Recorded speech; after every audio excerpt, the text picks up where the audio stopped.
Good morning, ladies and gentlemen. My name is Tiziana Della Ragione. I'm a visiting research associate at the Institute for National Security Studies in Tel Aviv. It is my pleasure today to present my new research project about a cross-border water renewable nexus, which will involve Israel, Palestine, namely Gaza and Egypt. And the purpose is to create interdependency for regional stability and sustainable green transition. Today, I'm accompanied by a Palestinian colleague of mine, Malek Abul Falait from Euromed Alliance. Good morning, Malek. Good morning, Tiziana. Thank you for joining me and to complement my intervention with some very interesting technical and feasible aspects of the research project, especially as far as Gaza is concerned. So let's move ahead. So what this project is about? The study objective of this project is to explain how Gaza, Egypt, and Israel could benefit from the creation of cross-border nexus. How? By sharing expertise and by co-managing natural resources in the field of solar, renewable energy, and desalination water. I wanted to point it out that the co-management of natural resources, mainly in this case, the sun and the sea, to create interdependency and to help to bring regional stability, it's not a new idea. And it has already been suggested by some actors in the region, mainly by the environmental no-profit organization, EcoPeace Middle East, as far as Israel, Palestine, and Jordan are concerned. The present study attempts to integrate Egypt as a new player in the regional cooperation and to take stock on how the latter, as well as Gaza and Israel, are responding to the green transformation, focusing on the obstacles that the three actors are facing to ultimately identify a practical solution for sustainable management and wise use of regional natural resources. Malek and I, we believe that broadening a cross-border cooperation on water and renewable energy among these actors could play a very good role in advancing the new climate security strategies in the MENA region, while at the same time addressing the challenge of the green transition. We also believe that going and developing a practical solution as the cross-border water energy nexus could be, it's quite urgent. And it's quite urgent because these three countries, as many other in this shore of the Mediterranean, are highly susceptible to the side effect of the climate change. In particular, I also would like to point it out that Gaza in particular suffer from a lack of energy security, which already affects national and regional stability. Finally, also very important, Egypt and Israel are highly exposed to the structural transformation in the global energy architecture. And this is mainly due to some new policies that are being put in place as a result of the Green Deal transition, to which countries like Egypt, for instance, that he is a gas exporter, and Israel that has a significant amount of gas in its offshore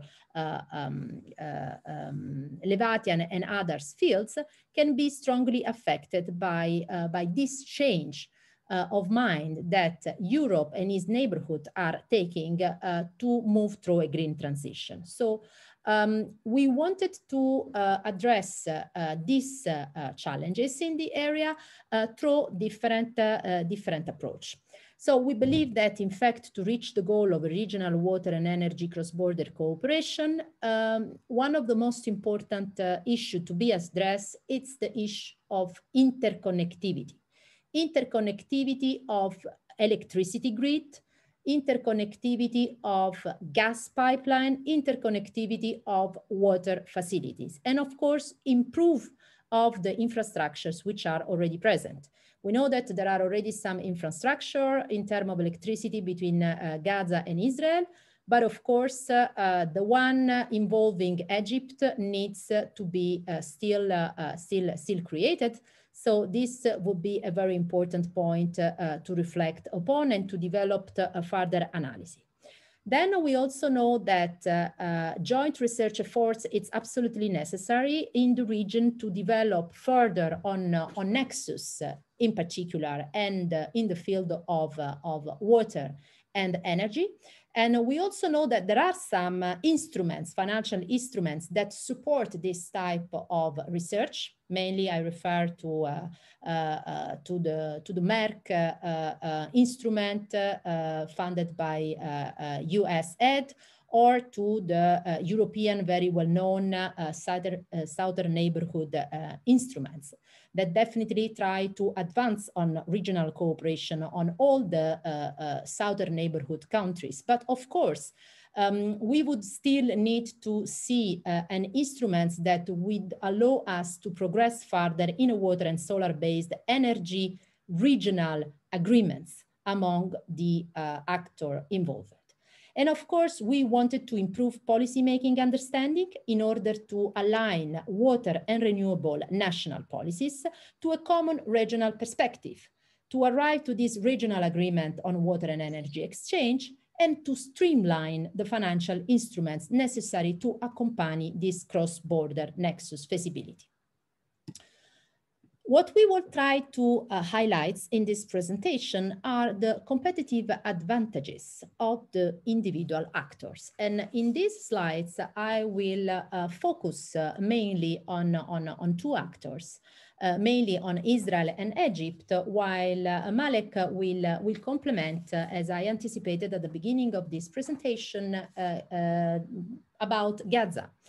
So let's see what Israel and Egypt can offer in this project. So as we all know, Israel has a significant capacity to produce desalinated water from the Mediterranean Sea.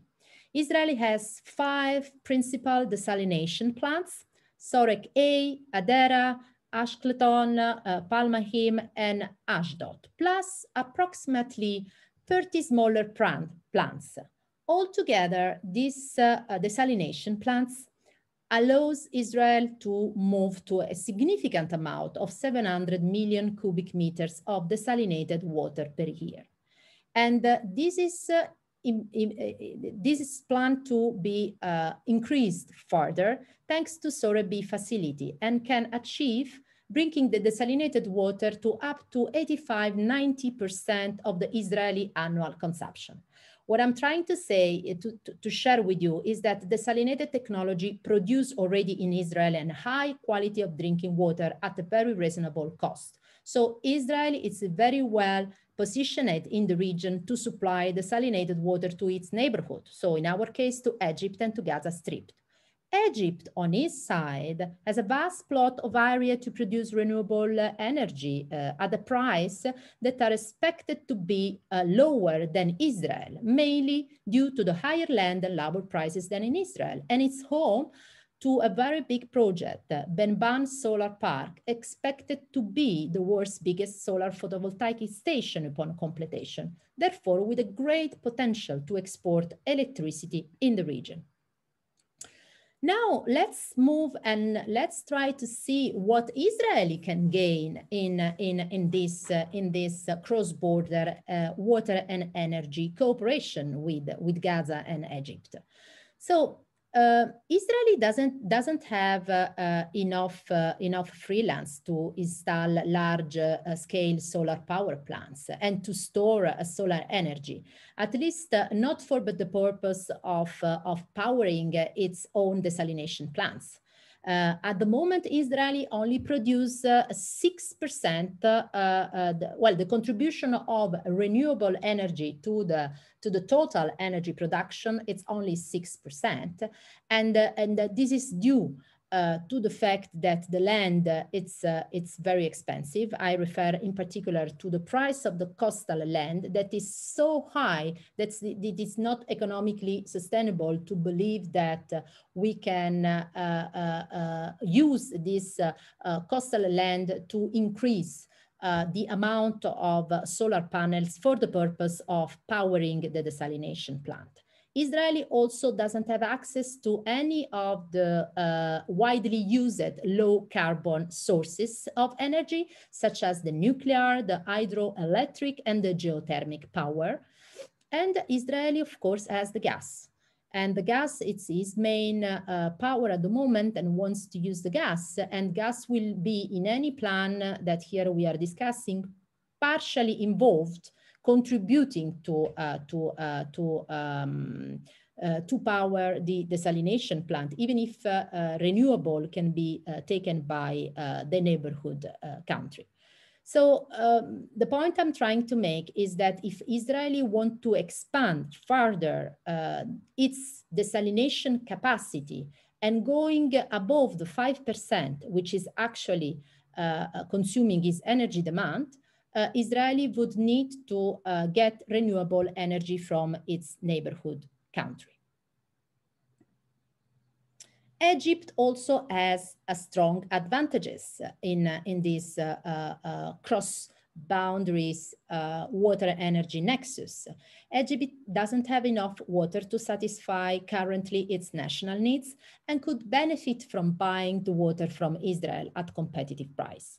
At the same time, Israel needs to expand in terms of infrastructure and in terms of technology and in terms of scientific development, in terms of research and innovation. And it can definitely benefit of exchange of knowledge and innovative solution thanks to the involvement of Israel in the project. So the point here is that Israel has the potential to sell renewable energy to Israel and to Gaza at a lower price. And at the same time, Israel could produce desalinated water to be given to these two countries.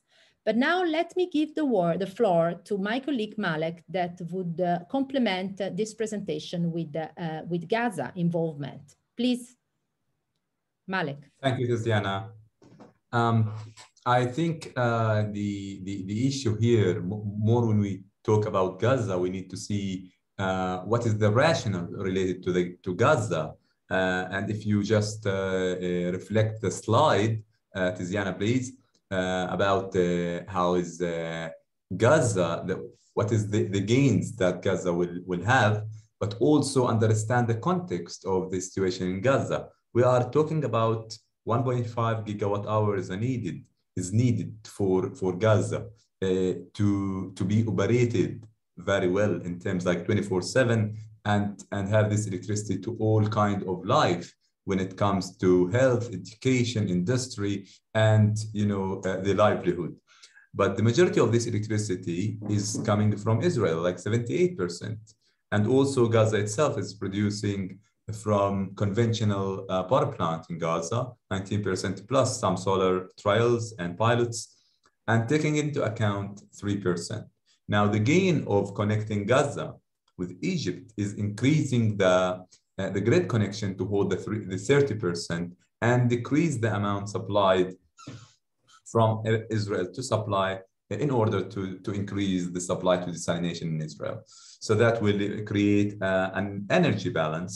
Also, Gaza can have a proper network extension internally and externally with Egypt, and also become as a mediator, a technical mediator between Israel and Egypt. In addition to that, Gaza will evacuate and escalate all electricity that is produced in Egypt for such a project. We are talking about 30% consumption. This is not a small amount. We are talking about almost 500 megawatt hours that's needed to Gaza, but that's what is required, a power purchase agreement and also a grid connection study. Next slide, please. Furthermore, what is the benefit out of that for the people in Gaza? We are talking about increasing of quality of life for the Palestinians living there, extension of businesses and industries, and also assuring the current desalination plant to making it working 24/7 and assuring the low consumption of fuel-based power plants. And that will give the Palestinians the opportunity to do a governance and also a better tariff system and also having, you know, the stability of energy. So that will furtherly increase the internal and external stability in Gaza and will decrease the vulnerability index for the Palestinian. Furthermore, it will give the opportunity for telecommunication companies and technology companies to improve their infrastructure. More, yes. So as a wrapping up, where this project can stand here, like we can see that the interconnection of the electricity grid between the three countries, Palestine, Israel, and Egypt, currently is limited in terms of the technical overview, and that's need an upgrade. This upgrade need taking into account a growth of 3% on annual base. In addition, you know, the startup upgrade need to be 30% of Gazans' needs of electricity.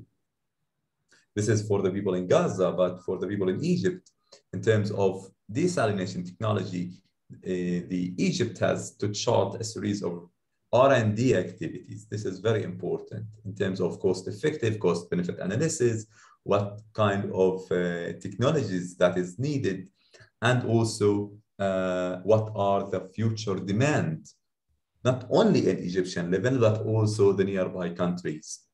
Furthermore, Egypt needs to address the important things related to three things: the human resources, and the limitation of technology, and the limitation of institutional framework, in between two brackets, the governance related to the desalination. And here, Israel can offer the new technologies, the models, and some research in terms of electricity consumption solutions. And here, what Israel would gain here is very important when it comes to R&D and also the electricity that is coming back from Egypt. More slides.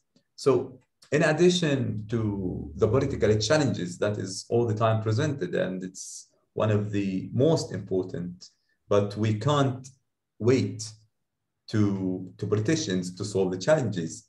We need to identify the challenges and solve them in terms of the technical issues. We are talking about limited infrastructure that needs to be upgraded.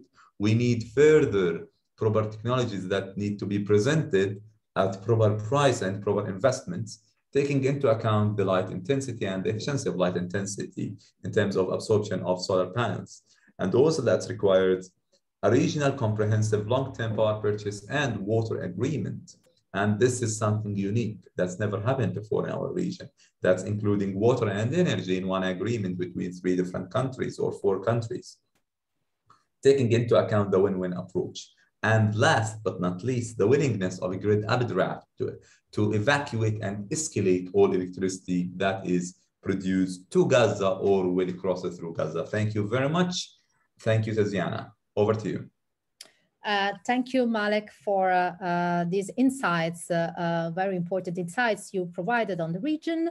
To all the attendees of this virtual session, please memorize our email address and do not hesitate to contact us would you need to explore future synergy in terms of research.